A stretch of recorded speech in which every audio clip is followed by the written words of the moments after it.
Hi, everyone. Welcome to the immigration, what's the Q&A live we're doing, JQK Law Firm. I'm John Khosravi. Thank you for joining us every 5 p.m. Pacific time. 5 p.m. Pacific. We've been doing it for almost more than a year now since the pandemic started. So keeping it going. Don't want to miss any of them. So we've been pretty consistent on that. Thank you for joining. We're going to take your questions as they're coming. We have a lot of questions. Actually, I forgot to start the TikTok feed. I'll do that as we're talking right now. But I want to let everyone know that here on YouTube, on Facebook, and in a second on TikTok, and on LinkedIn, where we take your general questions about U.S. immigration. You can't give specific guidance because things are different for every case. But I try to answer everything I can and give you my thoughts and what issues exist that are on my mind on this kind of stuff, because U.S. immigration gets pretty complicated. They change the rules a lot. Some stuff doesn't even have any rules. So we kind of are just stuck there to do the best we can based on maybe prior experiences, maybe based on what we've seen before, and a lot of study. So we'll do our best to just give you some guidance and ideas of what's going on in U.S. immigration. One fun thing we do is we have a free raffle we give away, 3 of them actually per episode right now. And the live program, if you're watching it, every 10 minutes or so, my assistant will name off someone who who liked, subscribed, and said consultation. We'll give a free video consultation, 15-minute video consultation for those people, so they could get involved and ask questions they have on a live setting. So with that, let's get it started. All right, so we're just coming in live a little later today, so we're waiting for the questions to come through. But what a week it's been. It keeps getting crazier and crazier with this administration and some stuff. It's not even the administration itself. It's just the fact that things are going nuts with the immigration world. I mean, the embassies right now, the backlog is going to be pushing past 600,000 cases for those who are waiting for immigrant visas. Those are green cards. And immigrant visa appointments are not really being scheduled in most places of the world. And so we're waiting on them to start, processing things. USCIS, the internal system, is working. Those are going through. And so where we're keeping those going, I just want to say hi to 29 Super C and Claudia Stewart. Thank you so much. You guys are regulars. Thanks for coming in and talking. It's a pleasure talking with you as always. But, immigration is happening. Some citizenship cases are happening really fast. So if you file for naturalization for N400, I have cases, and I've seen colleagues' cases, having interviewed 2 to 3 months after submission, which is crazy. But on the other end, some cases take longer. One of the main things that's popped up that's really troublesome is regarding biometrics appointments. So what happened is that for certain types of cases, when you file in the United States, like adjustment of status, like most change of status or extension of status cases, you have to do your fingerprints. It's biometrics. Take a photo and your fingerprints. Because of COVID, they have shut down a lot of these locations. And now that they're opening up, they're only slowly opening up. So there's a huge backlog. There are people who haven't got their biometrics appointments in like 10 months. So it's very frustrating. I have a client for a reentry permit took over a year to get their biometrics notice. Now, traditionally, if you miss one of your biometrics appointments, they would automatically reschedule without a problem. The notice for biometrics states on it that it used to state on it up until last month that if you can't make it, just mail the notice to a location, mark a box on that receipt notice, and you'll be okay. It's always been fine. But they changed it up where they closed down the service center that was taking care of that situation. And they say you have to call the 1-800 number for USCIS. Now, this is really troublesome because the 1-800 number, getting a hold of a person is almost impossible, especially if you're not a lawyer. And sometimes they'll be on hold for over an hour. And it's not guaranteed that they'll accept the rescheduling. So, something pops, you get the notice, something pops up on that day, you can't go. You call the 1-800 number, they'll say, well, we'll think about it, let you know in 30 days. Well, the appointment's coming up in much less time than that. So it creates a lot of troubles. If someone misses it, potentially they'll say they just denied the case, which is really harsh. Even Trump didn't go that crazy with it. So it's just annoying that they're doing this with the biometrics, but we'll have to wait to see what happens. Hopefully it gets fixed up. So we have some questions. The Notorious 23 asks, hey, I'm an initial DACA applicant. How long could the Biden administration take to appeal the ruling? When it comes to federal court cases, and I have another question I guess Notorious asks again, there are no timetables with regards to federal cases. Sometimes in this case, they get back and forth, they get pushed back. So there's no answer to the question of how long it takes. We don't know. It's just one of those things that we just wait and hopefully have this faster, but most of it is out of our control. Now, Claudia Stewart, a regular, says your YouTube channel is not working. The National Visa Center backlog last year was approximately 532,000. Yeah, I mean, that's what the published numbers were, 532,000, but it's probably going to be nearing 600,000 since that time. And my YouTube channel should be working. We have two YouTube channels. One's JQK Law Firm, and one is JQK Clips. And that's clips of the stuff we talk about. We put on that channel, so you can take a look and see what's going on there. But it's tough. Claudia follows up saying, "I'm very rough indeed on these backlogs." It's tough. I mean, I haven't read the article yet, but Reason Magazine or Reason.com did an article about why these backlogs are happening. And I just read the title. I haven't had around to read the actual thing, but it kind of insinuated that the embassy officers were returned. A lot of them came back to the United States when the pandemic happened to be out of these danger zones and be back with their family. And they're just not back yet. And I think they're living up to them if they want to go back. They're giving a lot of attention on that kind of stuff. So if that's the case, it's kind of hard. And I understand, if consular officers got to do what they got to do, but there's a lot of families separated. A lot of people's dreams are being destroyed right before our eyes. So hopefully, if you get it back and going, it's a wild situation that we're seeing. So we got some questions popping up right now on TikTok. The first one, Rana asked, a U1 visa applicant, a U visa applicant, was single and filed, and after that got proven. And meanwhile, while waiting, I'm guessing you're going to say they got married. Can they apply for the spouse and kids for the dependents? I don't handle U visas anymore, but there's some stringent requirements on the timing of the marriage that happens. So you definitely need to talk with an immigration attorney so you could go through this process and break it down. I don't handle these kind of cases, but the timing of when you get married does have an effect on U visas. It's a little bit different, but it's just not a case I handle, so I don't have offhand quick knowledge that I could just impart on this particular situation. And then ask, is it possible to receive a 10-year green card if married less than 2 years? I received 10-year green card. So this is a really important issue that pops up. The basis of it is if you get married and file for green card and the green card issue date is within 2 years of your marriage, so you have your second marriage anniversary, you get your green card before that, you're supposed to only get a 2-year green card. Not a 10-year green card. The reason is based on a ridiculous law they passed in the early 90s because they mistakenly thought there was a lot of marriage fraud, which there wasn't, and it's proven to be the case. You have to file another application to get a 10-year green card, and that application is about proving that the relationship was real and it was not fake. I'm going to do a lot of work on this in the future. You'll be seeing a lot of videos about this topic. I'm going to be challenging how ridiculous this rule is. But one issue that happens is sometimes USCIS will issue a 10-year green card when they're supposed to issue a 2-year green card. And so a lot of people are like, well, that's good. It saves me the trouble of doing it again, their error. But nope, even if it's their error, it's your error. So if you mistakenly received a 10-year green card instead of a 2-year, you should notify USCIS to get the correct one. And you should file the removal of conditions form I-751 even if you're mistakenly given a 10-year green card when you were supposed to get a 2-year green card. So if you don't, you're going to be potentially sent to immigration court for removal because you didn't properly file removal conditions in time. You want to avoid that headache. It's possible to fix it all, but that's a lot of time, money, and stress that I don't want you to go through. So if you have this kind of situation, definitely be on top of it. Don't just think it's a lucky break. It's not. But one thing to note is the issue date of a green card, if you did consular processing, is the day that you entered the airport, the first day you entered the airport after getting your immigrant visa. So if you're getting a green card when the foreign spouse is overseas, they go to the embassy, they do an interview, and then they fly into the United States after they got their visa, and the date of entry is it.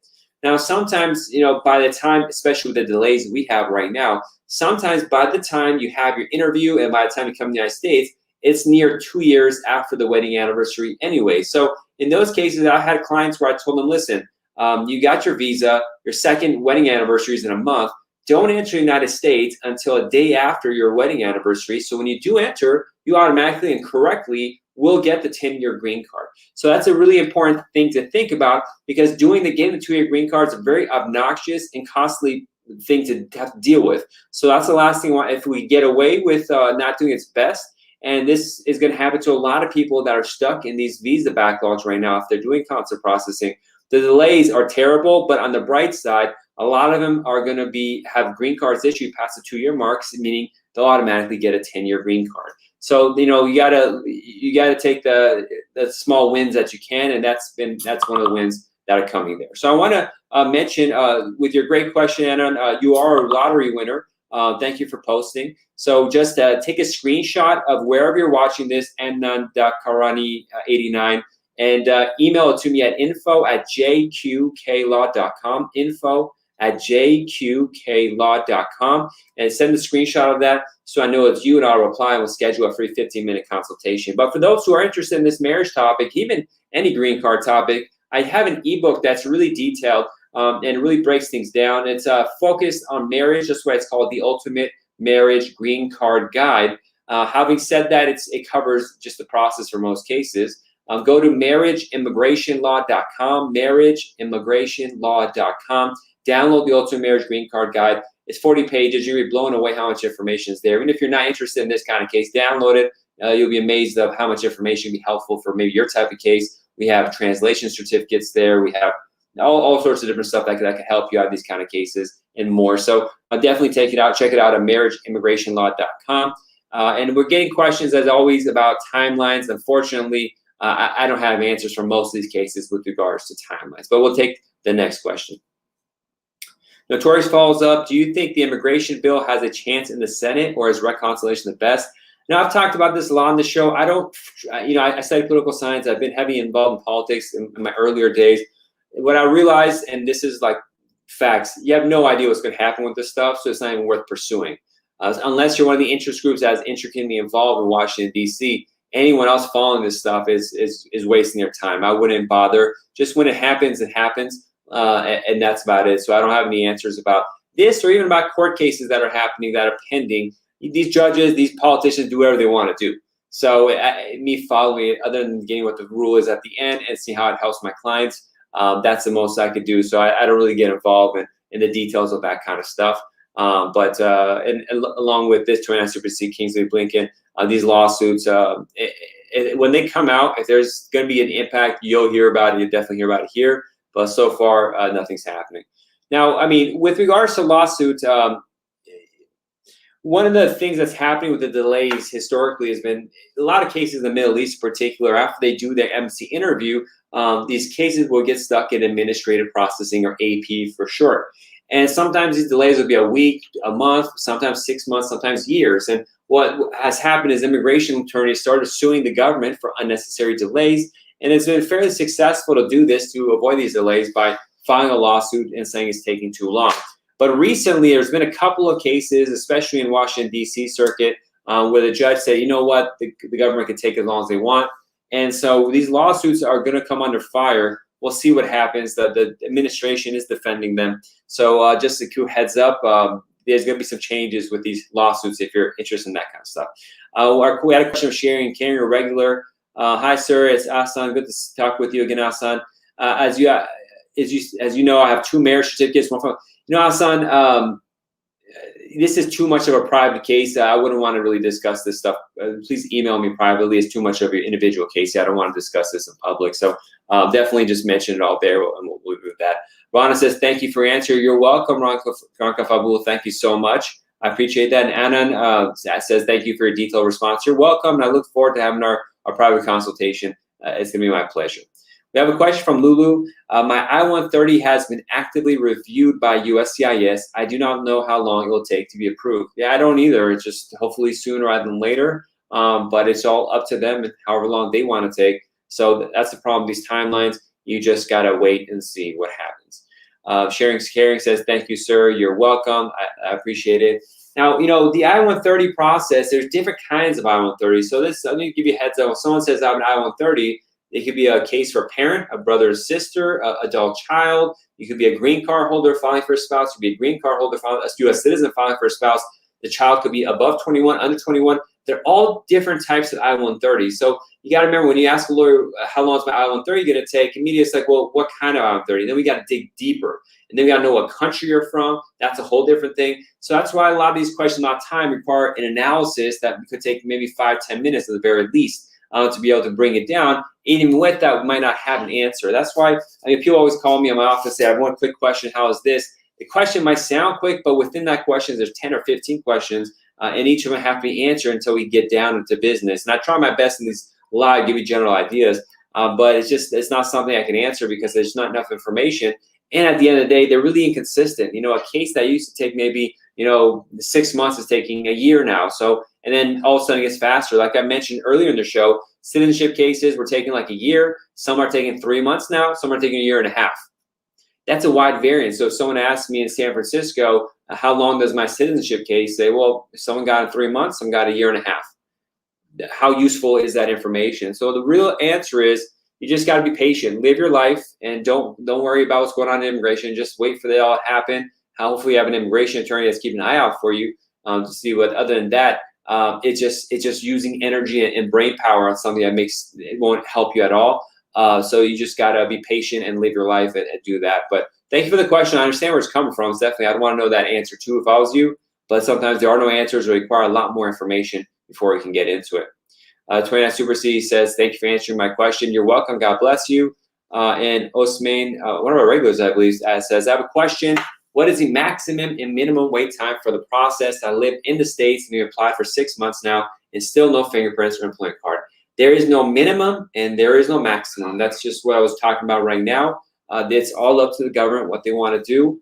And so there's no minimum, no maximum. It's just a matter of being patient.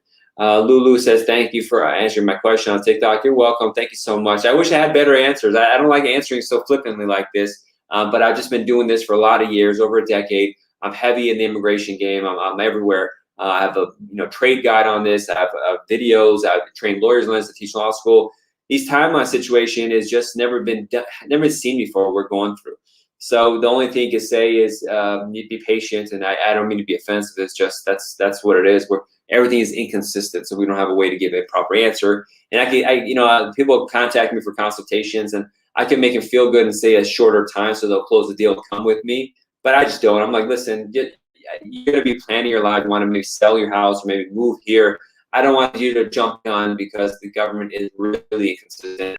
Sometimes we get expedite requests done. I had one case where we didn't expedite request. The petitioner, U.S. person, unfortunately is getting sick in a way that's really bad, and they denied it at first, and then we kept fighting it, congressperson, redoing it, calling them, emailing them, faxing them, and just finally we got the I-130 approved after 2 months. So my heart goes out to the company.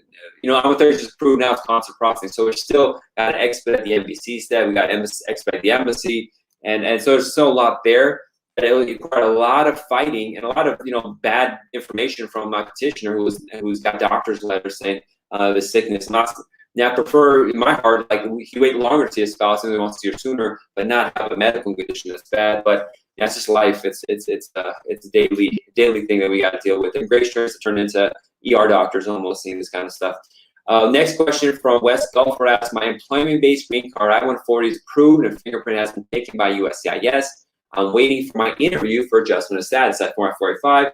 My question is, do I need to maintain my F1 status? Well, it's better that you do, but if you filed your Form I-485, you no longer need to maintain the underlying status. You're in a period of authorized stay until the I-485 is decided. You may not need an interview, probably will not have an interview, but the problem is you can't work. So maybe you're on your F1, you're on OPT or something like that. I'm not sure what part of F1 you are, but you do not want to violate your status by doing unauthorized employment. So you have to wait until you get your employment authorization document, EAD, work permit, all this kind of whatever name you want to use. But yeah, you don't have to maintain the other underlying F1 status, though most lawyers would recommend it because there might be a glitch in your case. The employer might withdraw their case. Who knows what kind of crazy stuff could happen. And then you want to have something to fall back on. So it's my preference, you maintain the F1, but going to school, paying tuition, all this kind of stuff, it could be hard. So it's up to you. But generally, like the basic rule is, yeah, if you file for my 485 properly And I don't know your case. I'm not sure if it's a good case or not. So if you don't have other violations or something, but if everything is perfect, let's say like that, which I don't know it is, then you don't need to maintain the underlying F1 status if you don't want to. You could just wait for a decision, but there's risk associated with that. Thanks for your question, Wes Belfort. Artie says, we appreciate your honest response to Khosravi 29CBC said that. Artie says, always good watching this live video. Thank you, John. Well, it's so nice of you to say that. I appreciate everyone who's been watching and communicating. It's been a pleasure. Let me list our raffle winner. Actually, Wes Belfort got an interesting question. Let's talk about your case. You're talking about the underlying F1 status. Please take a screenshot of where you're watching this and email me at info@jqqlaw.com. info@jqqlaw.com. And from there, I'll reply and we'll schedule a time. Just make sure to take that screenshot so I know it's you. We had a question from Amit. Do I need the NIE to travel on advanced parole? The NIE is a special exemption to the travel ban if you're visiting a country that's hit with a travel ban. Most of the travel bans have an exception for advanced parole, but it depends on what country you're going to. I haven't read the text of them, so I don't have I can't answer this properly without knowing what country you're going to and reading the proclamation, how it's read for the specific country you're going to be visiting. So I don't have an answer for you right now. Something I have to look into. Eden asks, hi, just jumped in live. Thank you. Any advice for a divorce before I-751 removal conditions, evidence, decree after joint filing? We have children. I'm sorry to hear that divorce is happening. This is an issue I'm going to be working on in the public space, really hardcore in the next 6 months to try to just get rid of this stupid form. But the reality is you should consult with an immigration attorney. This is too case specific. You really need a proper analysis there. If you want to get divorced, but we have to see what the timing of divorce is. There may be some waivers. There's a lot going on there that it wouldn't be appropriate for me to talk about here, Eden. But definitely, email my office, schedule a consultation. If you have children together, there's a good chance it's going to be approved anyway. But the timing of things becomes really significant in this horribly created petition called the I-751 removal condition petition. But thank you for watching. Thank you for your question. Wes Belfort says, thank you, perfect. Thank you as well. Pinterest to you says, can a citizen child 21 petition for parents with multiple EWIs, one deportation, time been served? It's going to be almost impossible because if you have multiple EWIs, potentially you're going to be subject to the permanent bar, then maybe a waiver, but you can't do that through a child. And then you have deportation. So that comes something that needs a proper waiver, but I'm not sure if they'll get it through you. Maybe, for example, your dad has these situations, but your mom doesn't. You get the green card for your mom, and your mom would then act as a person for a waiver for your dad. But time's been served. That means there's criminal history from your sentence right there. I got to know what the charge. So your question is just way too much analysis has to happen than I could answer here. Probably out of luck, to be honest, but there might be exceptions. I don't know. It's worth pursuing as your parents. Why not? But definitely contact an attorney. I don't handle this kind of case, so I'd recommend consulting with someone else. But you have a rare chance of success, but as your parents, you got to go search, if you want to be parents here. But thank you for your question. Usman says, is smoking marijuana, can that be an issue? Yes. Marijuana possession, smoking, selling, this is all still against federal law. Federal regulations and immigration regulations come under that, are all against marijuana. So there are small exceptions that they have in certain cases, but in general, there's a good chance your case can be denied or at least delayed significantly if they deem that you have marijuana use or drug abuser or something like that. So it's a very, very, very serious thing. Unless you're a citizen, you should not be touching marijuana. Even green card holders who are in the United States and living in California, Colorado, whatever many states that have legalized marijuana, it is illegal for them to do. Maybe it's illegal for a U.S. citizen to do too because it's against federal law, but you'll deal with the criminal consequences. But if you're an immigrant that doesn't have their U.S. citizenship yet, even if you have a green card, if you smoke, not only are there criminal consequences, there's a good chance you get deported as well. So it's even harder. So definitely stay away from marijuana until they make this legal federally. But thank you for your question. We're wrapping up the show pretty quick. We'll take a couple last ones. Naeem says, how correct is USCIS processing times? I would say it's not correct at all, and don't rely on it. That's it. The way they break down this, anyways, real quick, I wanted Eden, Lorraine, thank you for posting your question earlier. Definitely, you can do a free 15-minute consultation. My assistant named you. So just take a screenshot of wherever you're looking at this video and email it to me at info@jqqlaw.com. And we'll set up time to have a quick consultation. If need be, we'll have to do a full paid consultation, but at least get some basic information at the 15 minutes. Just email me for that. Now back to your question about U.S. processing times. The processing time says like there's two numbers. So they'll say, for example, an I-130 takes between 3 months and 19 months, some random number like that. The 3 months is, I think what they said was 50% of cases get done by the first number and 95% of cases get done by the second number. That's a real weird way to put something. Why not maybe, add them all up, divide them, and get an average number? It might help out better, but who knows? It's really hard because what you got to keep in mind, there's multiple different service centers, multiple different field offices, each processing things differently, different kinds of cases. Some have, complex issues. I have cases where people's documents are really complicated. It takes them much, much longer to do. So at the end of the day, these processing times, the best an immigration attorney could tell you is based on their recent experience, which could be 100% wrong because things change. But just, like I file a lot of marriage cases in Los Angeles, I have a good bearing of what's going on marriage cases in Los Angeles, or maybe San Jose. I do a lot of Northern California cases, San Jose, San Francisco, sometimes Las Vegas. Those are where I do my most amount of cases. But I have cases in New York, Florida, Seattle, Arizona. If my clients really, really want me to push me, I could contact local counsel that have friends everywhere and say what their average time is, but that could be wrong too. So I try not to focus on processing times, just say try to live your life as always. All right, so we had our third raffle winner. We're about done. Let me see if we do some rapid ones to get out of the way. Pitcher says, how is the I-212 different from the 601, 602? The I-212 is a different waiver for different purposes. Sometimes you use it with that 601, but it's just too much of a conversation I can't get into. Thank you for your question. Paulton says, thank you for your well-needed contribution. God bless you. I have 3 receipt numbers, all from National Benefit Center, starting with MSC. As MBC, they're going to send your case around, so who knows who's going to process it. Nobody should care about which office is processing their case. Maybe the field office, maybe, but whether it's at the National Benefit Center or the Potomac or Texas, do not get caught up in this stuff. It doesn't matter. Lawyers don't get caught up in this stuff themselves. Wasim says, if I get a notice of intent denied, it says 30 days, will I get 60 days more? Right now, you'll get additional 60 days on a NOID, a notice of intent to deny on a case by USCIS because of COVID. So that's a plus right there. Paulton, you can skip that question. 29 Super C, thank you, Attorney Khosravi. Have a good night. God bless you. Thank you. Have a good night. And our last question about Golf Log says, I live in the States, overstayed my visa, and now I'm married to a U.S. citizen. I haven't worked in the past till now. Is that going to be a problem? Just in my biometrics? Well, if you're married to a U.S. citizen, the work itself is not a problem. That's typically, it depends on what work you're doing. If you're working at a gun range, that's a problem. But for general work, it's not a problem. But the issue is when you got the job, what paperwork did you use to get the job? Was it just getting paid cash at a restaurant? Okay. Or was it you signed up somewhere and filled out a form I-9 about your immigration status and you listed you're a U.S. citizen? That's a major problem. So I would need more details about this to see is it going to be a problem or not. I can't answer that without going into exactly what your work history has been. But that's why you got to talk to the immigration attorney for pulling the trigger on this kind of stuff. You need to, and this is an important question. They should have asked this before filing. So you got to be cautious. It's your life, but most likely you're okay, but you need to do stuff step by step.